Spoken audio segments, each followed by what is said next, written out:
Hey everyone, the name is Kris Barocsi, and this is my recap of 2024.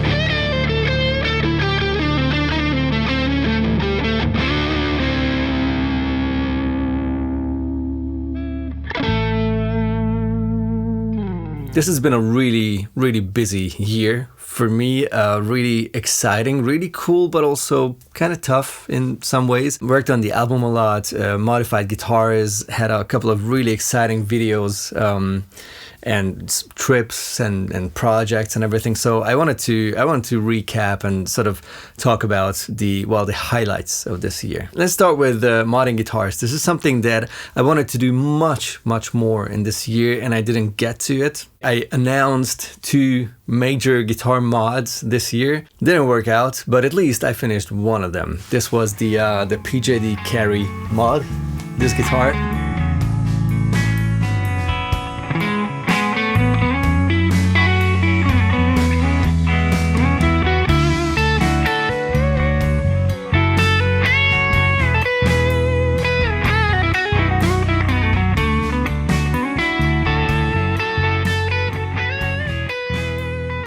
And the other guitar is this one, which is my Junior. And I bought this, even though it's black, because I knew I will refinish it. My goal was to make this my dream Junior.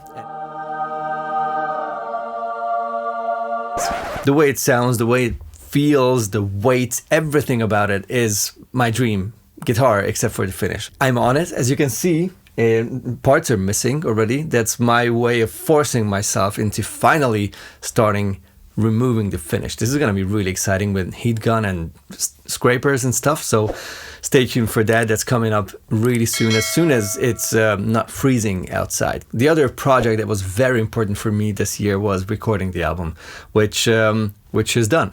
It's crazy. I just got the master mixes, like the mastered files, 2 days ago or something. I started listening to all the songs. I have them on the phone. I have them on the computer. Listen to them with headphones, earbuds, my studio monitors, living room on the big stereo thingy, in my car, everywhere. I don't see the point of changing anything at this point, which is a really good sign. I'll give it a few more days and then I'll give my final okay to this, and then it's just about the release, which is going to be tough. I still don't know how to go on about this. Of course, you'll have everything on Spotify and stuff. That's not the big issue. It's more about like doing vinyl, doing CD. Can't wait to show you the songs and everything. By the way, the intro track that I played was one of the songs. It's called Shelter and Curse.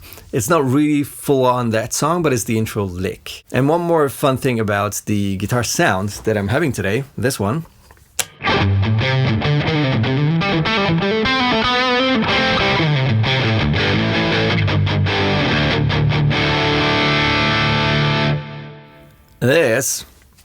This is a plugin.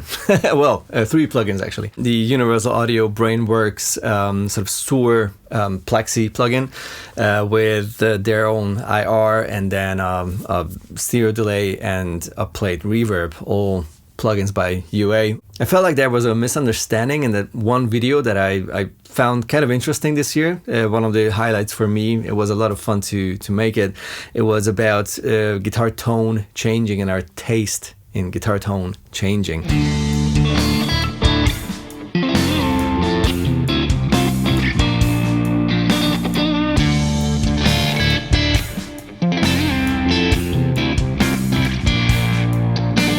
I was using this plugin, which was a sewer plugin in that video, and I intentionally made it sound kind of cold and like not the way I usually set up my rig and not the way I feel comfortable usually.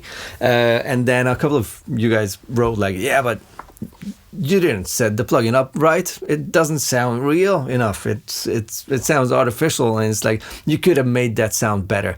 And that's exactly the point. Whoever said that has the same kind of taste, I guess, as what I do. Because I also didn't love that guitar sound, but I A/B'd that setting that I had with like a couple of those, modern guitar players with all those fan fret headless guitars and whatever, and it was definitely in that ballpark. It's just very different compared to this, which is also a Sur M simulation, the same brand, same Brainworks plugin.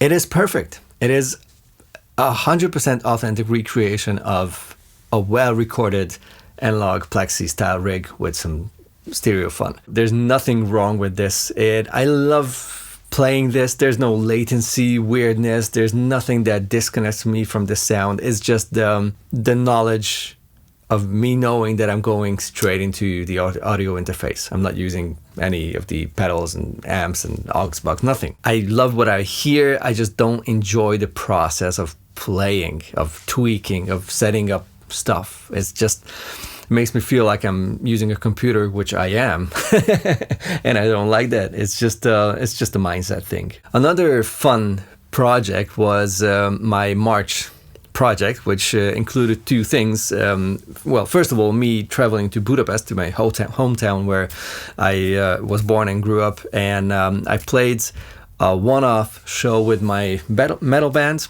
from back in the days.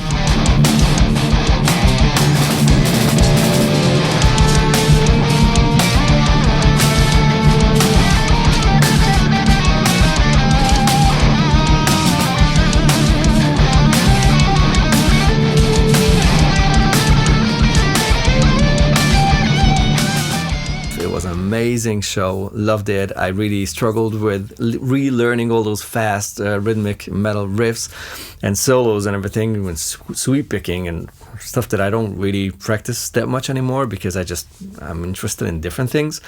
But it was tons of fun and a very, very good practice, of course. And the other thing that was also like one day before, actually on the same day of the show, Albert Kasslider and his friends invited me to play an actual Klon Centaur for the first time in my life, and also got to compare it to one of my favorite Klon style pedals, the Pillion by Kasslider. And that was an eye-opening, amazing day for sure.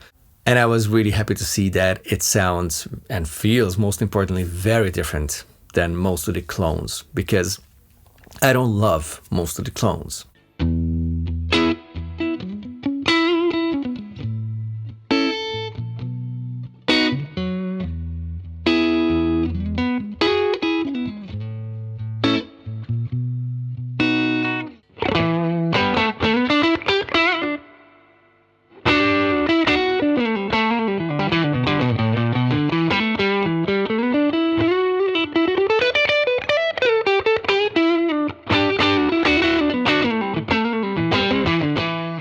Before I talk about my plans with the channel and like my sort of impression of like all the stats, numbers, and channel growth and everything, I just wanted to highlight a couple of the gear that came out this year. Amps. The first one doesn't really count. It's my Rev D40 Dynamis, because this arrived to me last year, end of last year. So it was like mid-December.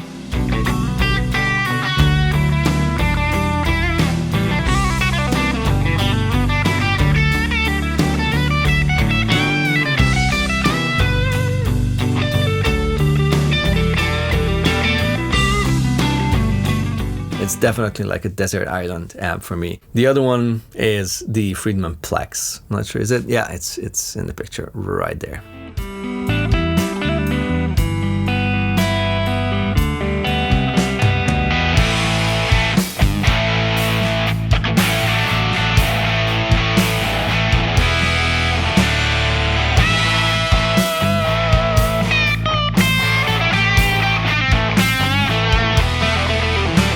Pedals. Let's start with Fuzz. Let's go in like signal chain order. Let's start with Fuzz. Warm Bender, the Warm Audio tone bender pedal that came out earlier this year.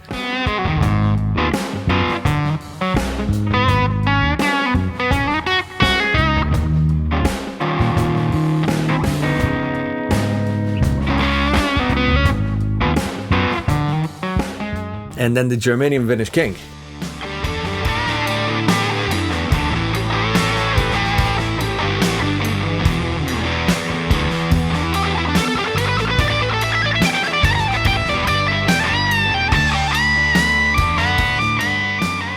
Then the G3 Anniversary, the Rev, sort of limited edition or new version of the G3 pedal.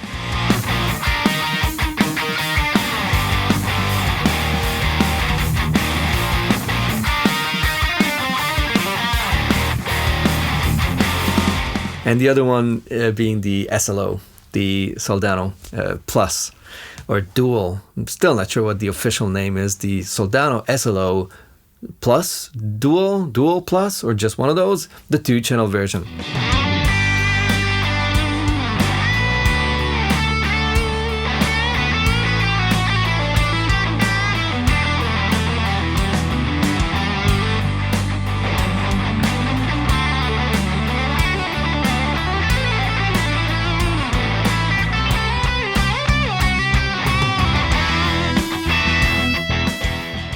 Both are amazing sounding pedals, and this is again one of those kind of reminders that whenever we feel like, oh my god, not another drive pedal, if you compare these pedals, any of these that I just mentioned, to pedals 20 years ago, this is like a joke. Like I don't think there were a lot of good sounding distortion pedals back then.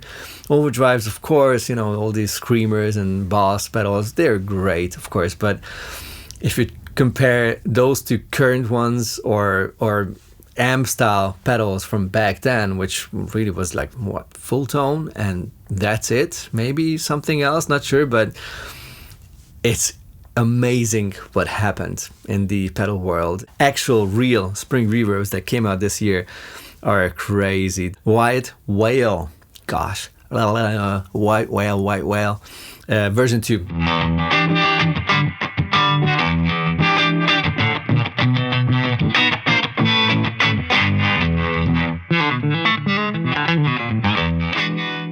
And the Le Grotte by Anna Sounds, which is a collaboration between Jack White and Anna Sounds. Crazy, spacey, really cool reverb as well.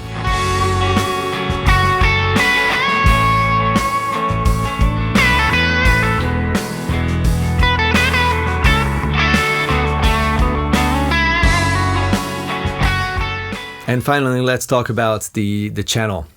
What happened with this channel, how this year has been. 5,170 new subscribers, 1.5 million views. Just like, it's a number. I mean, just think of it. It's crazy. Even though that's, compared to like actual big channels, this is a ridiculously small number. But I don't care. 59 uploads, 3,309 comments. And 37,000 likes. I'm so proud of what we have here going. Like, you guys reacting to the channel, criticizing something if there's something that you don't like. I don't know, praising something if there's something that you do like.